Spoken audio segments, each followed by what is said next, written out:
From the studios of Farm Journal Broadcast, this is AgDay.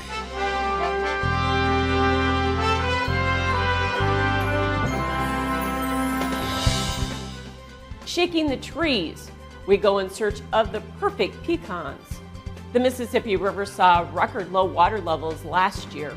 Has the situation improved? When river levels are lower, ice formation is more expeditious. Plus, the EPA releases a new definition for the waters of the U.S., but not everyone is happy. It's absolutely inconsistent with the Clean Water Act. What it could mean for farmers and ranchers, and why it may get changed again soon. Right now on AgDay. Good morning, I'm Michelle Rook. Clinton is on vacation. We have a new definition of waters of the U.S., at least for now. The 514-page rule released by the EPA and the Army Corps of Engineers on Friday. The new rule is largely reviving a definition of WOTUS released during the Reagan era. It's been updated to accommodate limits the Supreme Court placed on federal jurisdiction during the 36 years that followed.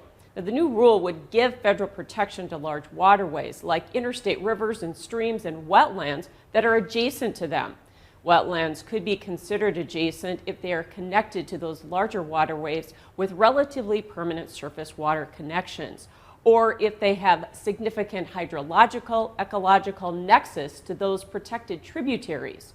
Farm Journal Washington analyst Jim Wiesmeyer says the latest definition is an effort by the Biden administration to find a durable solution for protecting wetlands and streams, an issue that has been hotly debated since the Clean Water Act's passage in 1972. But he says some people are predicting there will be a legal backlash for farmers, developers, and businesses that will argue the regulation is inconsistent with the Clean Water Act. Groups not happy with the plan include the National Cattlemen's Beef Association. So while we did receive some really helpful agricultural exemptions for stock ponds, drainage ditches, and prior converted cropland, the rule does leave open the possibility to regulate or find federally jurisdictional those isolated features or ephemeral features. It's a partial win. So while farmers and ranchers are going to get some really helpful agricultural exemptions, they're still going to be subject to additional regulatory uncertainty. What's key to point out here is that the Supreme Court is currently reviewing EPA's jurisdiction under the Clean Water Act. So this is not the final WOTUS definition. It is in place until the EPA proposes a new one based on field hearings and a ruling from the High Court. This current rule takes effect 60 days after it is formally published in the Federal Register. One key waterway in the country is seeing some improvement after hitting record low levels last year.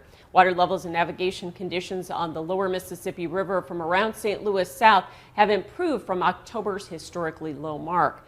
However, officials with the Soy Transportation Coalition tell AgDay barge traffic continues to be slow and efficient, especially after Winter Storm Elliott.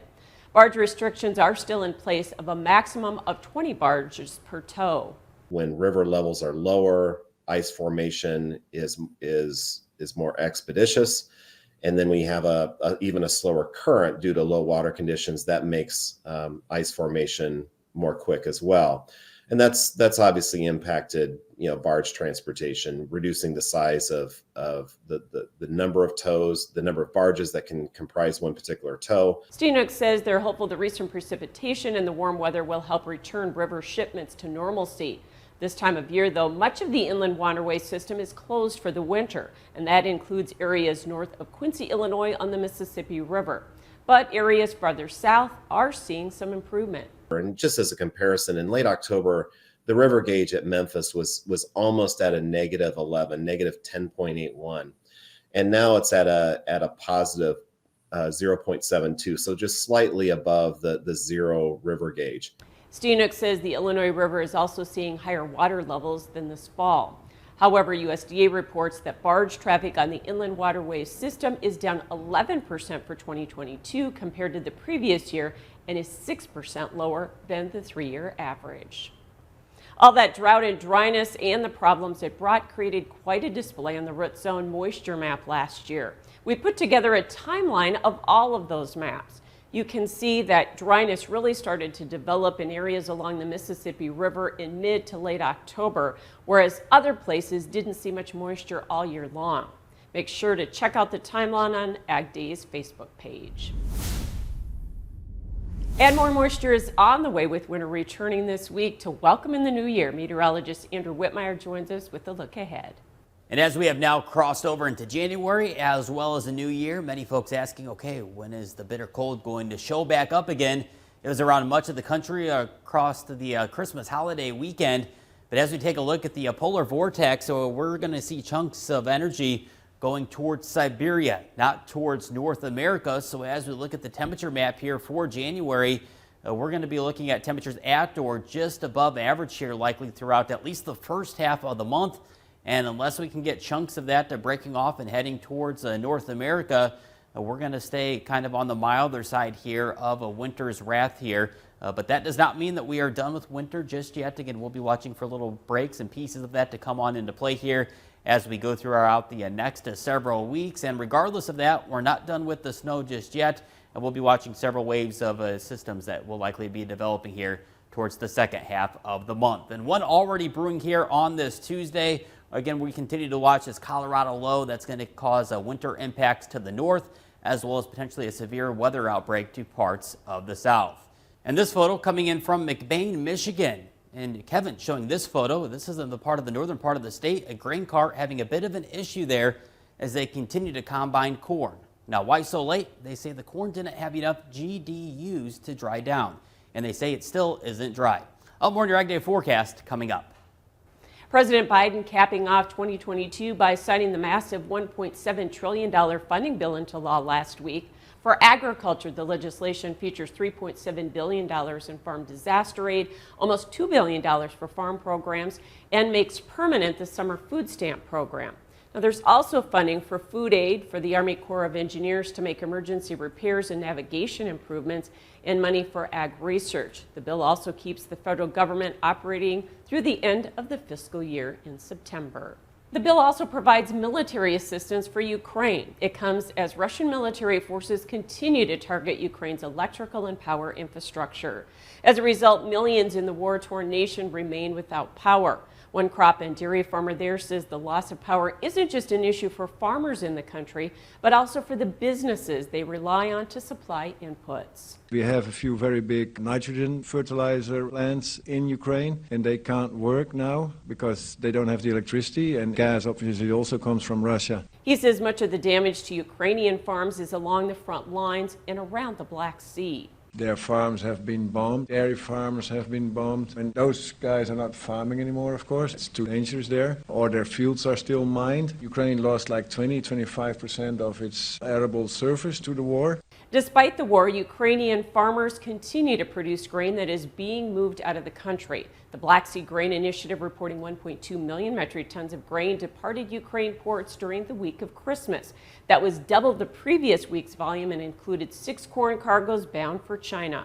Almost 16 million tons of crops have shipped since the initiative was agreed to in late July. Grains ended 2022 with a strong finish and soybeans above the $15 mark. Will that rally continue into the new year? We'll have details coming out. And later, the secret to growing some awesome pecans. We head to Arkansas, where trees decades old are still producing tasty results in the country. AgDay is brought to you by Germinator Closing Wheels. Germinator Closing Wheels provide quicker emergence and are more consistent in dry conditions than any other closing wheels. Order 12 to 16 rows today and qualify for free shipping or 20% off an end zone moisture management package.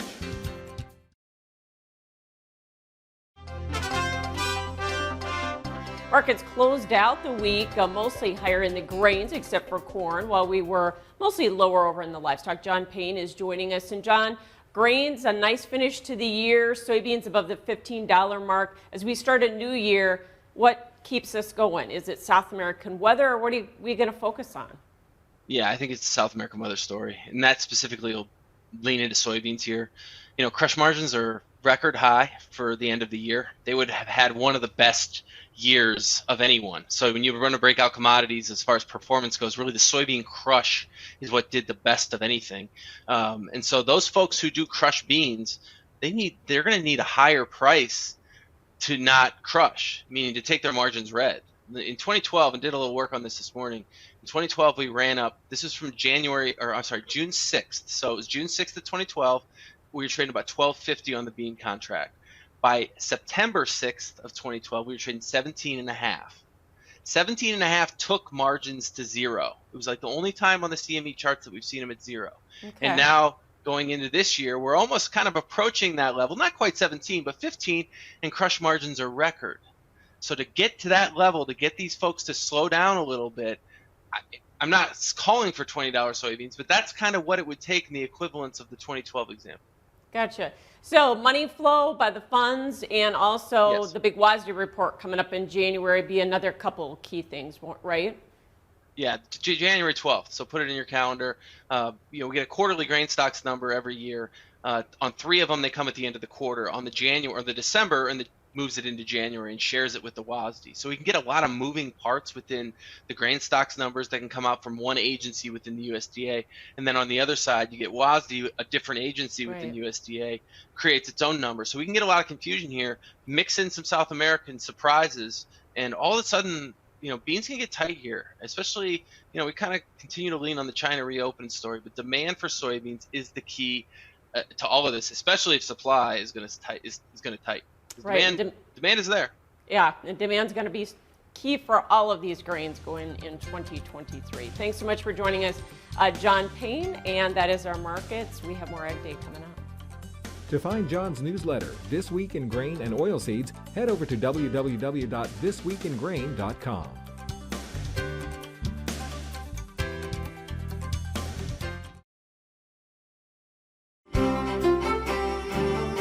Looking at temperatures as we go throughout this first full week here of January, well, it's going to be kind of a mild one here and not really winterish looking here, especially across kind of the eastern half here of the country. We're going to be looking at several days where the temperatures are going to be at or above average.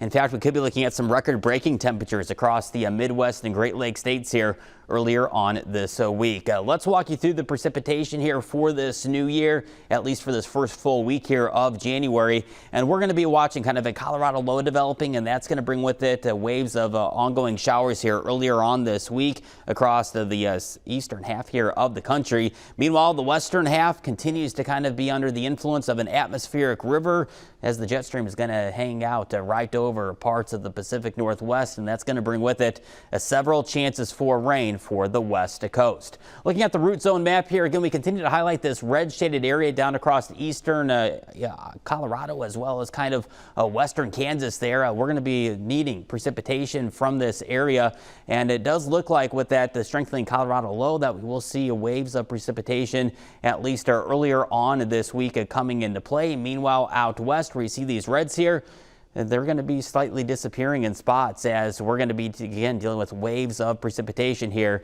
as we go throughout to this upcoming week. Let's take a look at this system here. Again, this is this Colorado low here that continues to develop here earlier on this week. A wintry side to the system to the north, stormy off towards the south. And as we head on into Wednesday, we are paused at January 4th. Again, we're going to be watching this system still around the eastern half of the country, and it will finally begin to exit here as we head on into Friday. That's a look around the country. Now let's take a look a little bit closer to home.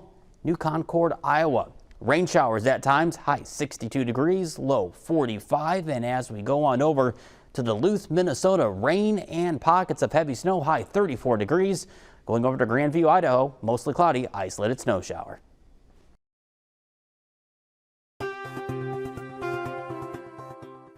Dairy industry leaders say milk prices in 2022 set a new record for the year. Last month, Dairy Management Inc. and the National Milk Producers Federation projected prices overall to end up being at least $25.50 per hundredweight. That's well above the 2014 record of $24 per hundredweight.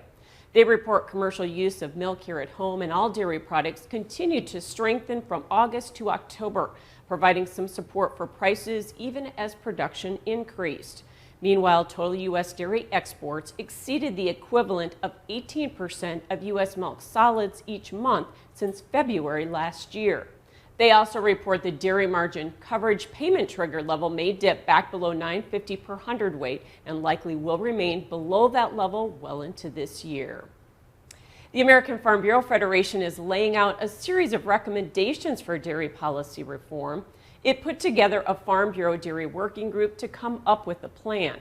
The group consisting of farmers from each of the 4 Farm Bureau regions. The goal, exploring options for strengthening the dairy industry this year through the Farm Bill and modernizing the current federal milk marketing order system, which was last reformed in 2000.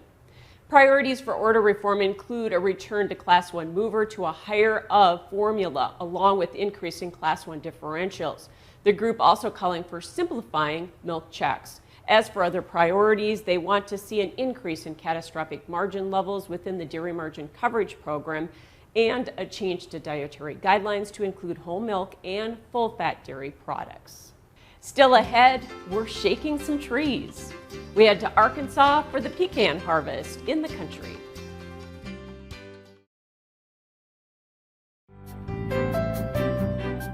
In the Country on Ag Day is brought to you by Pivot Bio. What if you had the nitrogen you need already on seed? Pivot Bio is the first company to apply nitrogen on seed. The nitrogen you need, now on seed, from Pivot Bio. Learn more at pivotbio.com. It's a popular ingredient in holiday baking, pecans. But what does it take to grow them? Arkansas Farm Bureau takes us to a pecan orchard outside of Little Rock, where decades-old trees produce up to 500,000 pounds of pecans.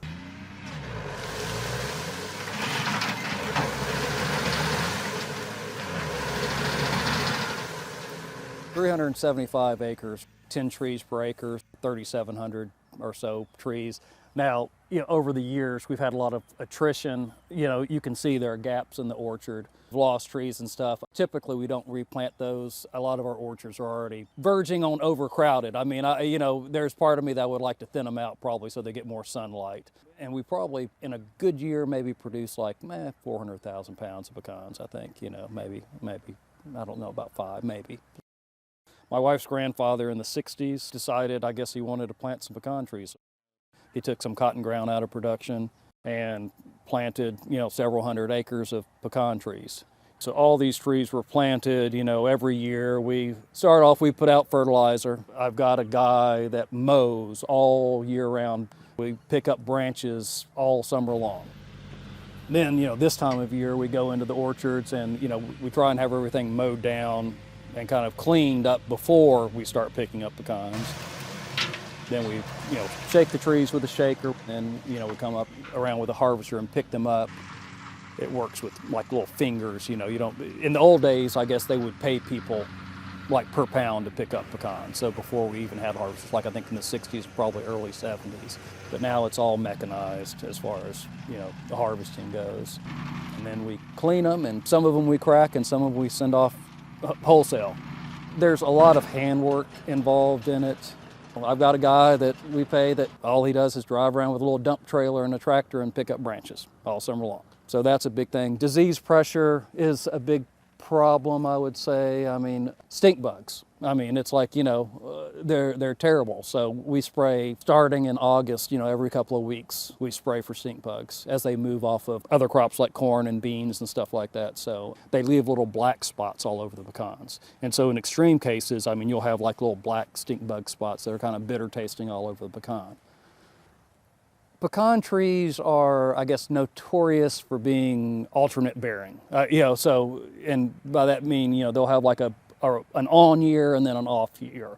This summer was really dry, so we had a lot of nut drop over the summer. We have black aphid problems and pecan scorch leaf mite problems. So those cause early defoliation of the trees in the fall and can, basically are stressing the trees.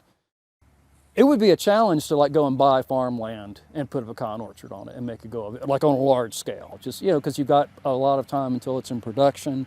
I mean, maybe 6-7 years or something like that. But that's if you're, planting pretty good sized grafted trees. So I've done different stuff. I've got an undergraduate degree in chemistry, so I've done lots of work in labs and stuff like that. And, I like being outside. I kind of like working on machinery and building machinery, and I like pecan trees. So if you want them to be Oh yes, consistently good. I mean, a lot of work goes into them.